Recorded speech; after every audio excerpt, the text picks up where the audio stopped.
Thank you for downloading this podcast from the British Theatre Guide. For more information about British Theatre Guide, please visit britishtheatreguide.info. At the beginning of each year, the Theatres Trust produces a document known as the Theatres at Risk Register, which lists the theatre buildings in the UK which are at most risk of being lost forever.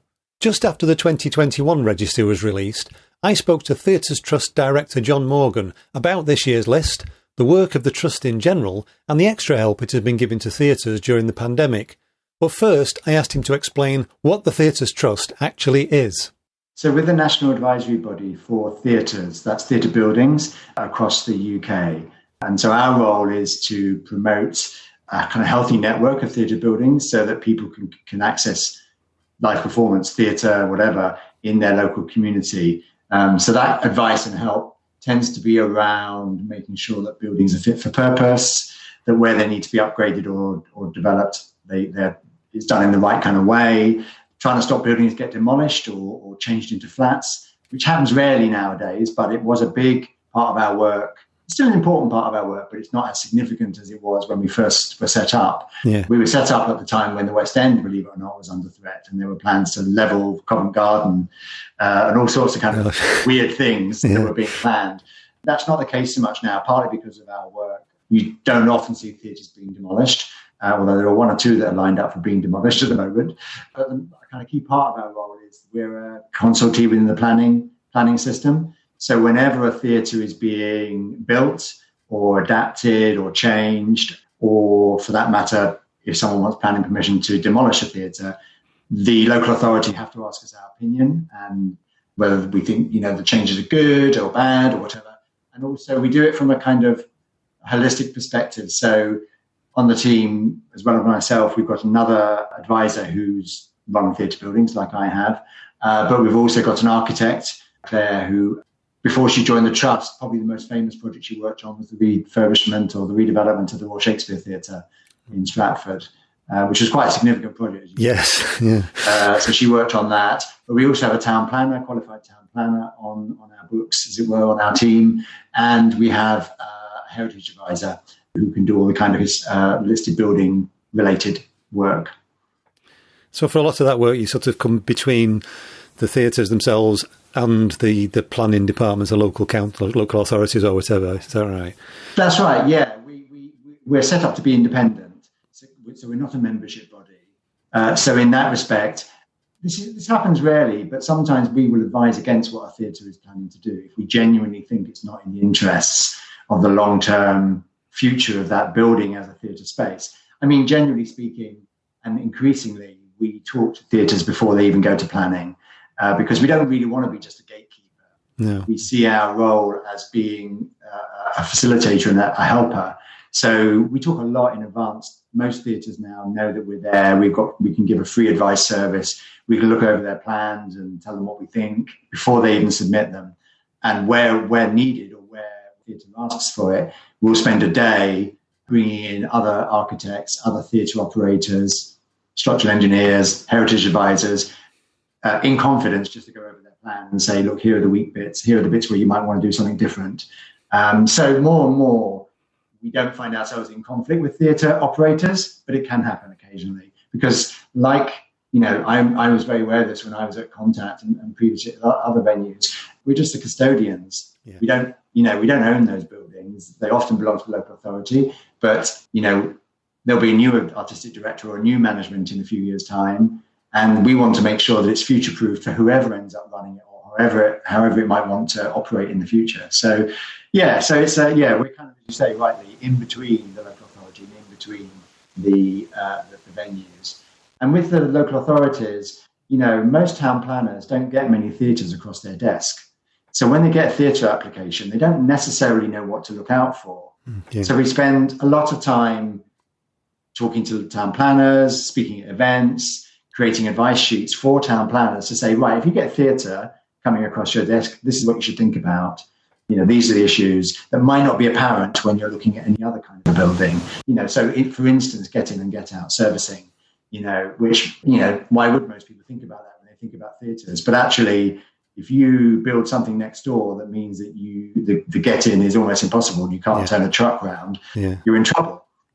So, it's blindingly obvious to those of us who work in the sector, but not necessarily to a town planner. Yeah, it's obvious to a stage manager. Yeah, yeah, totally. The big event that you have each year where there's most publicity around probably is this time of year when you publish the Theatres at Risk register. That's a list of theatres that are most at risk of disappearing completely. Can you just talk about that, what it entails?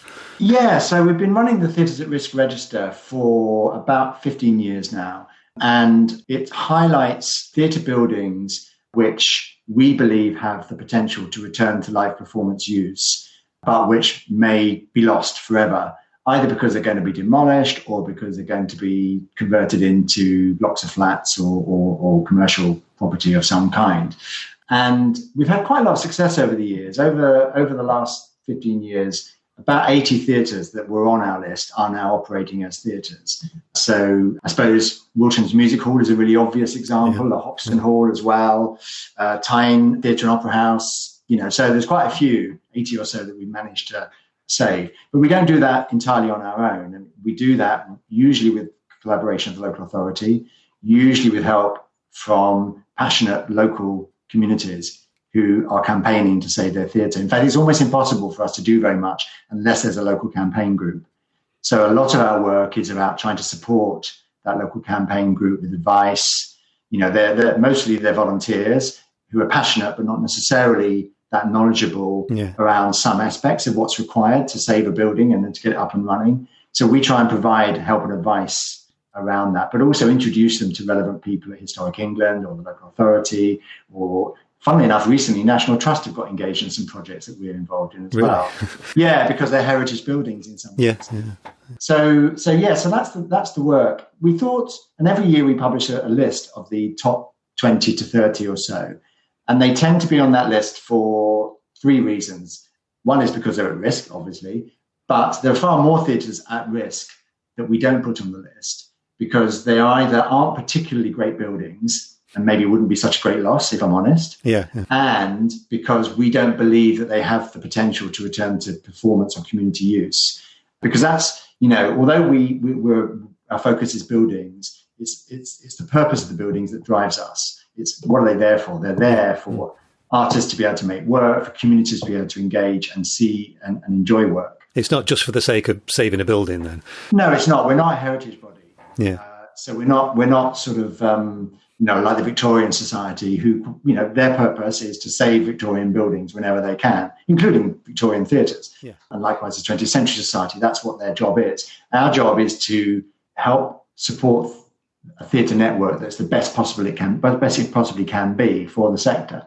So you talked about us being in between the theatres and the local authorities. We're also in between those people and the heritage bodies, or the kind of what they call them, the conservation societies. And so sometimes we will agree in principle to a change to a historic building, which we think is in the best interests of it being viable and a better venue for people to make and see work, that sometimes the Victorian Society or the 20th Century Society won't like. But that's our role, to kind of pitch that middle line. Yeah. I mean, a recent example is the Theatre Royal in Drury Lane, who, as you know, are going through a massive refurbishment. And we did one of those day-long events that I mentioned to you earlier with them and their design team, looking at what they might want to do.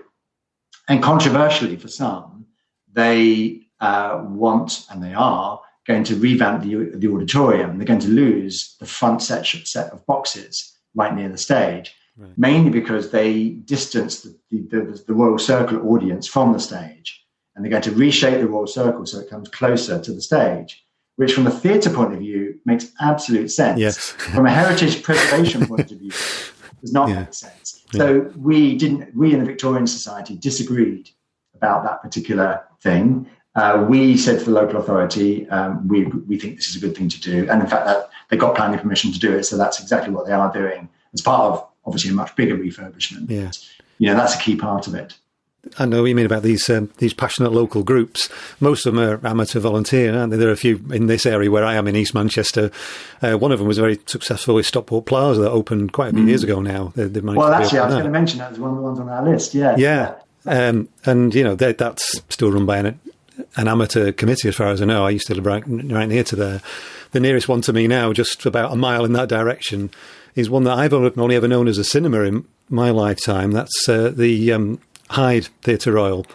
Ah, yes. Which I think it closed as a cinema in the 80s, but as a young kid, I used to go there as a cinema. I don't know whether it was been operating as a theatre during my lifetime. So there are places like that haven't actually been theatres for a long time that you think can come back to some useful use. Yes, I mean, I'll give you a couple of examples that are no longer on our list. So in Stockton, there's the Stockton Globe. Primarily was a cinema a lot of the time, but as you know, in the history of theatre and cinema building, there was a phase of cine variety theatres or cinemas where you actually had full stage and flying and everything, as well as showing movies. And you would have one half would be a live performance of some kind and one half would be the movie. Yeah. And so those venues can go either way. They could go back to being cinemas or they could go back to being theatre or live performance spaces. We tend to talk more about live performance now than the theatre, as although we're the theatre's trust, because we recognise that theatres can do all sorts of things and not just put on plays or musicals, important though those are too. So anyway, the Stockton Globe is a case in point where the local authority have invested significantly in refurbishing the building, and it is going to be run by ATG as a music venue primarily. And then another example is the Bradford Odeon, again, another cine variety, which is going to be run again as a music venue by the people who run the Birmingham Exhibition Centre, the NECC group. The twisted history of some of these older theatres, at various times they've been bingo halls, they've been, in some cases they get turned into pubs, in some cases they've been turned into cinemas. And it's interesting, the ones that get turned into pubs, the likes of Wetherspoons, generally speaking, Wetherspoons don't do too much to the building. So it's completely reversible in most cases. So they keep the character of what it used to be. Pretty much, yeah. And similarly with bingo halls, they tend not to do much to the structure. Cinemas can be more invasive because they often break it down into smaller spaces to create, multiple screens. And sometimes that work is irreversible. But, to give you another example, Peterborough, the new theatre in Peterborough, as it's now called, which is run by Celador, that's actually a private owner, not a local authority. And the owner applied for it to be turned into flats. And we obviously objected strongly. And the local authority agreed to turn down the application. And as a result, the owner, who's still the same owner, said, OK, well, I'll lease it out as a theatre. And it's now being let out as a theatre space.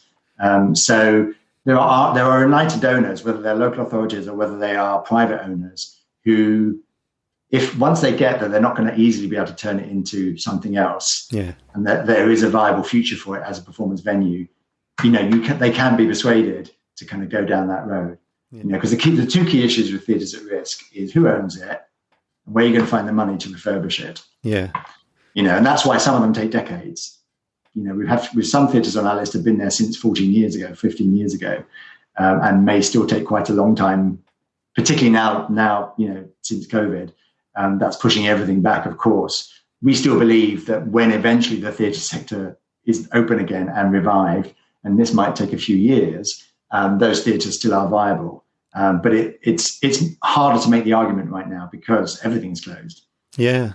Well, one thing I did notice about this year's list is it's pretty much the same as last year's. There's very little. COVID doesn't. A lot of theatres have got very close to the brink. But on the register, there are a few that are at risk, like Southport Theatre, places where the owners have gone bust or have withdrawn from contracts. But the actual at-risk register is very, very little change, really, has it? Yeah, that's right. So we had a long internal debate about whether or not we were even going to publish the register or announce it this year, because we were aware that it might get conflated with COVID, and people would say, well, why are you bothering with these old theatres when there's all these other theatres in trouble? And absolutely, our main focus over the last year has been theatres in trouble, all theatres in trouble. And we put together a kind of rapid intervention, what we call a rapid intervention approach, whereby when theatres did get closed down or go into liquidation, or the operator handed the keys back, we immediately got in touch with the local authority or the owner if it wasn't the local authority, and started talking about, well, okay, what are we going to do to get this theatre back up and running again? You can't use COVID as an excuse. Yeah. It was a perfectly viable theatre before, and it's still viable now.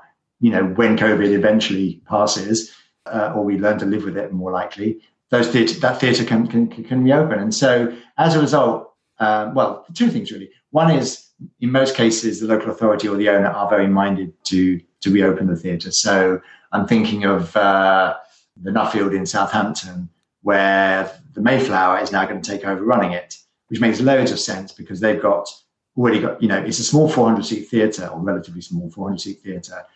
Difficult to make it viable without subsidy unless you're already running a bigger theatre down the road and have all the backup that has in place. So, and similarly, we'll be doing a lot of work with the Artrix in Bromsgrove. The local authority are the owner there, and they are going to shortly put it back out for tender to run it again. So, first of all, of those that have gone into liquidation, we're not hearing any horror stories about them never reopening at the moment. Right. We'll keep our fingers crossed on that. And secondly, and most importantly, very few actually have gone into liquidation or handed the keys back. And that's because Cultural Recovery Fund has made a massive difference. We estimate about a third of all theatres across the UK have accessed that fund so far. Obviously, there's another round coming up, or that will be announced in about a month's time. And of course, the Job Retention Scheme, which has been such a lifesaver. More than half of all employed staff in the theatre sector have been using it or have been on it, and many still are, of course. That's not obviously taking account of freelancers and the terrible position they're in, but that's another whole area that needs addressing, which I'm not going to go into right now. But so we thought long and hard, will we do it? And we thought, no, we will, because A, we do believe that those theatres still have a future, and B, a lot has happened. Yes, we've only added one theatre, the Co-op Hall in Ramsbottom, which is obviously quite near you as well. Yes. Not far away. But actually, there's been loads of movement in the last year, some positive, some negative. So, for instance, Walthamstow Granada, the council have now bought it, and they're on site refurbishing it. And Soho Theatre are going to run it primarily as a comedy venue. So, that's really positive. The Morecambe Winter Gardens, we've done a lot of work with them, helping them with things like governance and planning and budgeting, which doesn't sound very theatres trusty, as it were, because it's not about the physical building. But as we find, as I mentioned earlier, with a lot of the volunteer groups, ensuring they have the skills and the knowledge to know how to manage their project is as important as getting the money to do the project. Yeah. And it's had a big impact on them. The local authority, who weren't too keen on the group, now are much more supportive of them because they recognise that the group has sorted out its house, they know what they're doing, they've got their governance sorted, and in fact they're in negotiation with the local authority for the local authority to underwrite the mortgage on the theatre so that it's more affordable, so the payments are more affordable. So, and they've been able to access Historic England money and Architectural Heritage Fund money, likewise Burnley Empire. 2 years ago, we helped them buy it. They now own the Empire. They bought it. I think it was £1. It wasn't much money to buy. Yeah. But the issue is, can they afford to insure it? Yeah. And we managed to find a benefactor who agreed to pay their insurance policy for them. And so they're doing great work, doing all the horrible things like taking out asbestos and making it watertight and all that kind of stuff. And again, the local authority, who again were maybe a little bit reluctant, can now see stuff happening and are thinking, oh, actually, no, there's stuff happening here. We should join in with this and help support it. So there's been a lot of positive movement. There's also been a lot of sales. A lot of venues have gone on sale. We think that's due to the owners. That is kind of COVID related because we think that owners, private owners in particular, see this asset that's basically sucking away money that isn't open and think, oh, I want rid of this. Yeah. Whereas perhaps they might have not minded it sitting on their books for a number of years. A number of venues have sold. So Brighton Hippodrome has sold, Garston Empire, Salford Victoria, Theatre RW have all been sold privately to other private owners. We're in touch with all the owners, obviously, to find out what their intentions are. So, the jury's out on those four where it will head. But yeah, I guess a lot has happened. So we felt, even though there hasn't been many changes to the list, it was important to talk about what's been happening over the last year. And importantly, for those theatres to get a bit of local profile as well. When a big project like reopening a theatre or even just a refurbishment project happens, I notice that one of the biggest costs tends to be consultancy these days, isn't it? I mean, even to get an Arts Council grant, quite often they have to spend millions in consultancy fees just to get the approval, to get the money, to get the project. So you seem to be providing some of that for free. Well, we do, but nowhere near to the level of detail that would be required to make a coherent plan. I mean, what we do is come in after the consultants or during the consultancy phase, as it were, and engage with the operator or the theatre owner and the consultants around what they've got so far. But a heck of a lot of work has had to have happened for them to get to that stage, which we wouldn't have the capacity to do. So we're very clear when we give people advice. It's just general guidance, and they do need to go back to consultants. I mean, we need consultants. It's a complex area, particularly when you're dealing with an old theatre with a heritage building, and what you can and can't do, what's going to get through planning. Because if you don't use consultants and you put something forward for planning that gets turned down, that'll cost you a lot more. Yeah, having to redo it all than getting the right advice in the first place. But it is an expensive process. A new build or a refurbishment or an extension. And we're starting to talk to people in the sector about are there ways we can streamline the process, because although it is complicated and every theatre is individual, there are some common issues that perhaps we as Theatres Trust should help people kind of understand better or work with better. So, and I'm really conscious of the fact that the other side of the pandemic, there's not going to be a lot of money for capital building. It's one of my things that I'm concerned about is, we need to carry on investing in our infrastructure, in the buildings, because they are part of the vehicle for communities to come together to see shows and for artists to make shows. But, even before the pandemic, Arts Council England's capital grants program is significantly smaller than it was 3 or 4 years ago. Yeah. So we need to look at ways of A, trying to raise more money, but B, can we streamline the process and make it a bit more affordable for people to do capital things? And are there ways of doing more with less? I mean, a big strand of work that we're working on right now is some guidance around sustainability. So we're working with the ABTT on what we hope will be a sector generated, but also a sector used, a series of guidance on how to make productions more sustainable, how to make buildings more sustainable, and then how to make the operations side of things more sustainable. Obviously, there's been great work by people like Julie's Bicycle and SIPA and others, and we're talking to all of those people and kind of building on that work, but trying to create something that's going to be accessible and, whether you're the production manager or the chief executive or an artistic director or a designer, you can pick it up and go, well, what do I need to do to help sustainability? So, that's about doing more, or not doing more with less, but managing with less. Yeah. And the same applies to theatre buildings. We need to think of ways of making sure that they're resilient, fit for purpose, but not necessarily spending the kinds of monies we used to spend to do it. Yeah. That's an easy thing to say. Yes. Not such an easy thing to do, but it's something I want to work on over the next little while.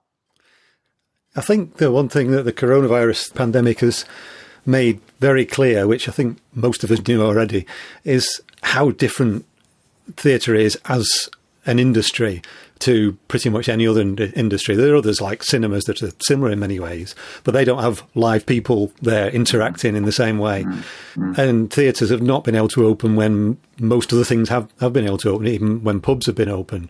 Mm. That has actually shown that theatres are a different business that needs to be dealt with in a different way, which is what you do. I mean, Dennis Lasdon, when he was designing the National Theatre, he said something along the lines of designing a theatre is no different to designing a telephone box or something ridiculous like that. Mm. But I take it you wouldn't agree with that.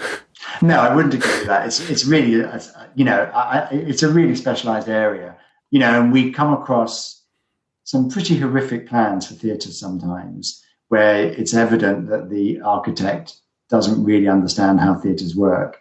Again, going back to the Drury Lane example, and kind of reshaping that auditorium, it's amazing how often some architects, ones who don't know theatre that well, essentially create a cinema auditorium rather than a theatre auditorium. Yeah. I was at an ABTT event where Mark Rylance was speaking about how when he goes to a theatre on tour, he looks up at the ceiling, and if there's a circle, if he sees a circle, he knows he's in for a good week in that venue. And then he kind of expanded that and started talking about the storytelling circle and how, that's a natural way of being for us as humans, that we're in a storytelling circle. And live theatre involves the complicity, the involvement of the audience as much as it does of the actors. Yeah. So he personally, and I totally agree with him, likes an auditorium where the seats wrap around the stage, not necessarily a thrust exactly, but they come around to meet the stage to kind of complete that circle. And in fact, whether or not, he said that he has a rider in his contract that whenever he goes to a venue, he insists that they sell the boxes and that they don't put sound equipment in the boxes because he doesn't like having that distance. So, as I say, we sometimes see plans, not often, where it's like a flat row facing a stage, which is, that's cinema. That's not theatre. Yeah. It depends on what scale the space is and whether it's demountable or not and all those kinds of things. But no, it is very specialised. There are very few spaces that have that amount of volume. That's what a lot of developers don't always understand, is that if you're being asked to create a theatre space as part of your development through a Section 106 agreement with the local authority, it needs volume as well as area, because you need height. Even if it's a single tier or not even tiered at all, but you still need somewhere to hang the lights. So you need more height than you would normally have in any other kind of space. Yeah. I mean, the bridge is an interesting case in point, which I think is an amazing feat of engineering, because really, technically, the space is too small. To put a theatre in, because that was an example where the developer agreed with the local authority that they would create a culture space of some kind. And I think they had in mind a gallery of some kind. So it's not very tall for the size of theatre it is, but they did an amazing job with those kind of, I don't know the kind of technology of it, but essentially they used a metal structure to avoid having to put in concrete structures that take up more space. And so they got more in than you would normally get into a space that size. Yeah. So it is highly specialised, that, I think, theatre architecture, and so should be left to the experts, hence the need for consultants who know what they're talking about. Yeah. And the interaction with the audience is an important part of that as well, isn't it? How it's laid out. It's vital. I mean, I'm not a performer, but I've sat as an audience member in theatres that are perhaps less well designed, and it makes such a big difference. It does, yeah. How close to the stage you feel, whether the actors can kind of turn and look aside. And Rylance again was talking about doing Shakespeare, and how part of what he likes about those audiences that come around and meet the stage is that he can do an aside of a Shakespearean kind of, soliloquy, and basically draw an audience member in as if he's talking directly to that person, and you can't do that if they're all like 3 yards back and sitting in straight rows. That was primarily what Claire and others, it was Bennett's architects who did the project at the Royal Shakespeare Theatre. That's primarily what they were aiming for, was the upper circle felt so distant from the stage, and it was about trying to shorten that distance so that there was a better audience-stage relationship. So, you're absolutely right. It's vital. And that's not the issue in other kinds of spaces. No.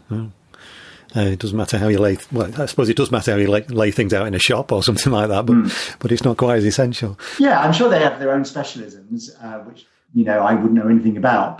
But I absolutely think that it's really easy to design a bad theatre. Yeah, it's really hard to design a good one. Yeah, I've been in theatres where they have to mic everybody up just to be heard over the air conditioning system. Oh, wow. Yes, that's another whole story. But there's loads of advice on your website and people to contact. But what you're about, it's not just about money, but there is some funding available as well. What sort of areas do you offer funding in? Yeah, so normally we offer funding for small capital grants. They're not very big, usually in the region of between £5,000 and £20,000. And it's for anybody is open to apply for that, although actually it's closed at the moment because we've used all the money out this year. But we are anticipating getting some more money in for that soon, hopefully, fingers crossed. And so we will be reopening that fund probably in April or early spring. But primarily it's for sort of small capital grants. We do fund big organizations, but we tend to favor smaller ones because they often find it harder to access funding. And then some of them are not as well networked into the kind of whole funding system. So I guess what's unusual about us is that because we have a kind of responsibility for all theatres across the UK, that also means non-professionally run. Because about a quarter of all the theatres across the UK are run by volunteer groups, amateur dramatic groups. They wouldn't always agree that they're not technically, they're sort of non-professional, and they're sort of hybrid really, because often they'll do visiting companies, visiting shows that aren't professional shows. So it's not that they don't run the venue professionally, but they're not paid. Yeah. So about a quarter are unpaid volunteers running venues. So they're an important part of the infrastructure, which I guess we don't talk a lot about in the professional sector. No. But we work with them as well as with the big players as well, the big organisations. And so, a £5,000 grant to mend a roof or to mend a boiler or to widen emergency exits so they can increase their capacity, that kind of thing is life-changing for those venues, in the way that £5,000 going into a big capital campaign is kind of short-changed in a way. But having said that, I wouldn't want to put anyone off applying, because we do sometimes give money to bigger projects, particularly if they can identify a particular bit of the project. So, for instance, we did get money to the Old Vic, specifically around improving disability access backstage, because that was something we were keen to see happen, which is not so easy to achieve in older theatres. No. So we gave them money for that. So that scheme's closed at the moment, unfortunately, because we have used up all the money. We gave out 3 times the amount of money we would normally give out this year. And we repurposed the scheme as a reopening fund scheme. So rather than being about capital, well, you could still apply for capital, but we also said you could apply for hand sanitizer and temperature gauges and screens and anything that would help your venue reopen. So we're hoping to get more money to do both that and capital in the future. What we do have confirmed for next year is we are going to continue our partnership with the Wolfson Foundation.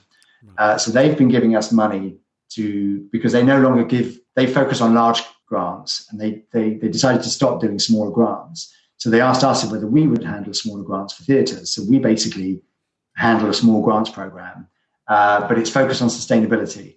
So we've done it for the last 4 years now, and we've got another 3 years of funding. So sometime in the next month or two, we'll be reopening that fund, and people can apply for up to 20k to make sustainable improvements, whether that's on insulation or replacing the ventilation system or whatever's required. We only do one application around a year, and it's not till September, but it's to give people plenty of time, because these are more significant projects, to think about them and to plan them and then to kind of come forward. So that is definitely going to happen this year. So yes, absolutely. If people want to come to us, and also do talk to my colleague Tom Stickland before you apply, because he can, give you a bit of advice about what's more likely to be successful, et cetera, et cetera. It's quite often those little ones, though. I mean, you can laugh about things like hand sanitizers, but that can be the difference between opening and not opening, can't it, for a small theatre? Well, that's right, yeah. I mean, we will have funded about almost 80 theatres with money to help them with their reopening costs. Yeah. We'd like to have done more, but we literally, we're not like a big trust or foundation that has like loads of money in the bank that can be, and that we live off the interest. We fundraise for all the grants that we give out, we fundraise. Right. So we go to people like the Wolfson and the Macintosh Foundation have been very supportive. The Andrew Lloyd Webber Foundation have been very supportive as well, and various other donors. Judy Kramer has given us money. So people in the sector, whether it's through their trusts or directly individually, have given us money to help run these schemes, and that's how we do it. So as I say, we've used all the money, which is good news. Yeah. We haven't been sitting on it, but we're currently fundraising to kind of reopen the more general fund in the spring. You tend to have some quite high-profile names speaking for you. You've had Gary Kemp from Spandau Ballet recently. Dara O'Brien was one of your spokespeople last year. That's right. Yeah. So you attract some big names, don't you? Which do get it does get your name out there, doesn't it? Yeah. I mean, to be honest with you, quite cynically, that was deliberate. Well, obviously, yes. Because we recognise that we're perhaps a bit niche for some people, even in the sector. Yeah. I mean, I've been at the Trust 4 years now, and one of my goals has been and still is to be more relevant to the sector and to engage more directly with theatre operators and owners and to raise our profile with them, but also more generally so that we can lobby on behalf of the sector. What I didn't mention was that we're an arm's length body under the DCMS. In the same way that Arts Council England are. Yeah. And obviously, we're complete minnows compared with them. Yes. But we're in that same cohort of arm's length bodies. So that means that we have access to government and we talk all the time to government ministers and civil servants, as do Arts Council England, of course, about what we think the sector needs. So having our ear on the ground and being more engaged with the sector is really important to us. But also, press profile, it's kind of important because it gives you a bit more of a voice and gets you noticed. So that's where Dara and Gary and other ambassadors have been really, really, really helpful. So actually, I'm going to do a naughty plug. We're currently looking for new trustees. So in fact, we're looking for a new chair and 5 new trustees. And the ad should go live next week sometime. So I'll let you know because obviously, if there's anyone in the sector, we're looking for people in the sector to join the board. So if there's anyone who's interested, the ad will be up on our website and on the DCMS website sometime next week. Don't know exactly the day. Yeah. People like Dara and Gary, they're ideal in many ways, apart from being very famous. They're people who are sort of linked to the sector, but not directly to what people think of as theatre. They're performers who happen to perform sometimes in theatres, probably. But they don't. Yeah, that's right. They don't seem to be, if you get Cameron McIntosh speaking, it's his business, so he's saving his own business. But it's a bit different with them, isn't it? It is, yeah. They don't have any personal interest as in owning or running a theatre. But Dara's knowledge of theatres across the UK is phenomenal because he's played in so many of them. And he can tell you which ones are good for comedy and which ones are bad for comedy, and it's really interesting. Comedians talk about the room. Yeah. They don't talk about the auditorium. Yeah. I didn't get that until Dara was speaking at an event for us. He said, I'm just going to go into the room and see what's like. Feel the room, yeah. But yeah, it's great having him. He's not on the board anymore because trustees can only do a certain amount of years. But as soon as he left, he agreed he'd be an ambassador. So he's still connected. Yeah. Gary's still on the board. He's got another 3 years to go, which is great. And he's been a fantastic advocate for us. He's been really brilliant. Yeah. And like Dara, plays venues across the country. So kind of knows them from a different perspective. And I suppose it's also about saying theatres are for everyone. You don't need to like theatre to go to the theatre, as it were. Yeah. I do, as it happens, but I also like live music and I like live comedy and, dance and the whole gamut, Yeah. So I'm going to ask you to try and predict now. But how do you? This is where people come unstuck, obviously. But what's going on with theatres. What do you think is going to happen between now and the next Theatres at Risk registered? How do you think things are going to pan out for the theatres? Because things are obviously not going to get better quickly in terms of theatres actually reopening. I mean, it's really hard, as you've seen in the press. Different government messages about holidays, even. Yeah. The government don't know. They genuinely don't know. And I can say, hand on heart, because I'm on the Events and Entertainment Working Group that DCMS runs, looking at what's the roadmap, how we get when and how are we going to reopen. Yeah. And, we get to hear from Public Health England. There are scientists embedded within DCMS who know their stuff all around this. And the honest answer is we just have to wait and see how the vaccine rollout goes, how quickly we can get test and trace running in a coherent way, what happens with variants in the coming weeks and months, and what mitigation measures, like ventilation, amongst other things, we can put in place in venues that will allow us to operate without having to have social distancing or to reduce the social distancing and for it to still be safe because of other mitigation measures like masks and ventilation. There are so many moving parts that it's really hard to predict. I know from talking to venues that some hoping to open in May and June. I know some West End venues have already started advertising shows. I know other venues are saying not till the autumn. Talking to larger scale receiving houses, regional receiving houses, many of them are saying to me, I don't even have any product. There is no large scale work, apart from maybe comedians, because producers are not prepared, understandably, to take the risk of mounting a large scale show for the autumn without any insurance in place to back them up. So it's so hard. I think what's really clear is it's not going to be, press the button and everything's open. No. Because of the different nature of large scale versus small scale versus touring versus West End, I think different theatres will take different decisions about when they choose to reopen. I know more are of the view that they don't want to reopen and close again. So I think you might see later reopenings, even when it's possible to reopen. I think some may choose to wait. But of course, another big factor is whether or not they can afford to wait. Yes. In terms of, is there going to be any more support from the Cultural Recovery Fund past this current round that's going to be announced next month? Is the job retention scheme going to be extended?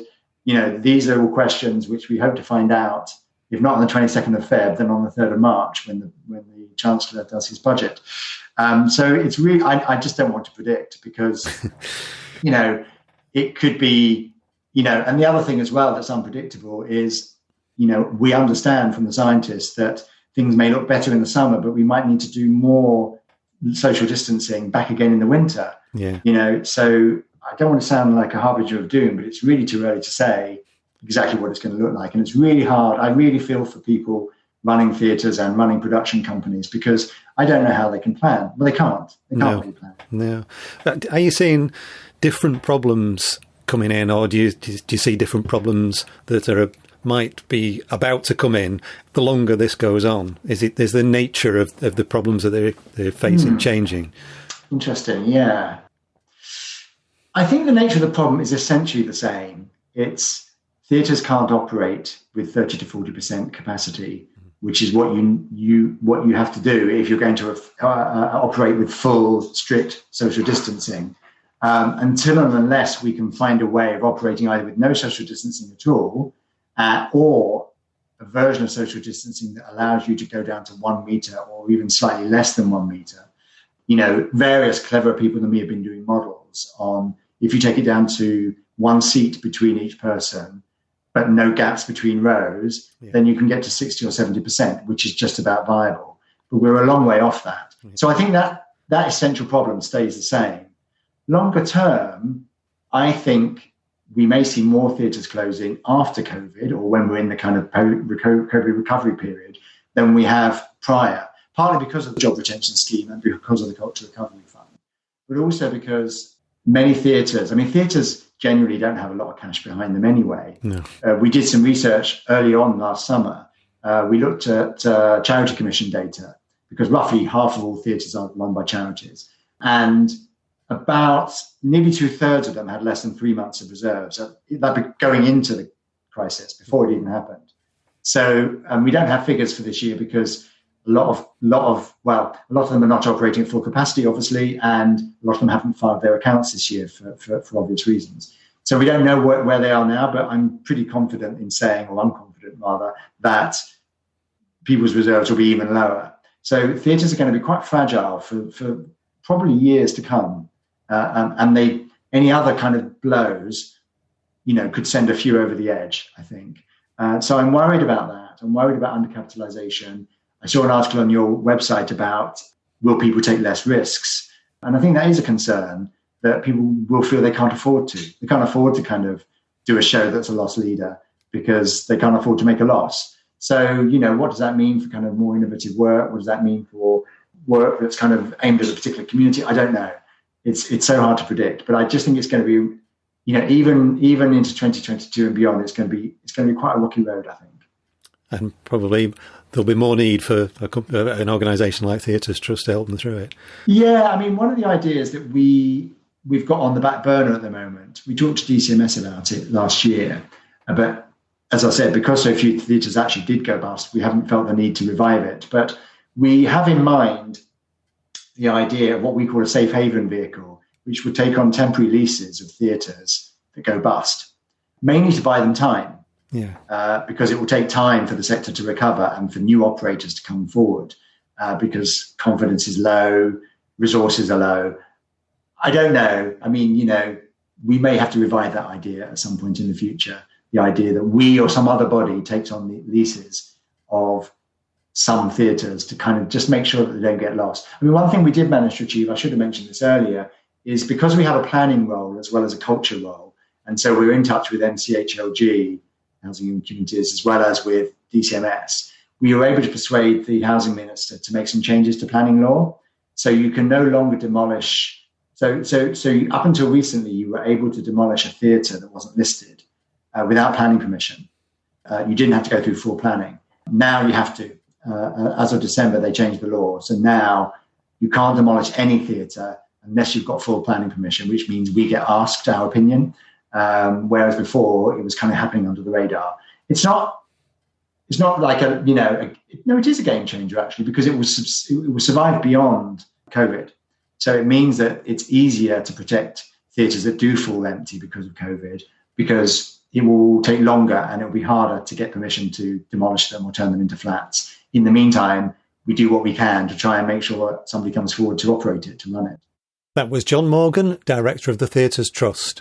You can download the latest Theatres at Risk register from the Theatres Trust website, where you can also find plenty of information about theatres around the UK and advice and useful contacts for theatres and campaign groups who are trying to save a theatre building at www.theatrestrust.org.uk. You've been listening to a podcast from British Theatre Guide. For more information, please visit britishtheatreguide.info.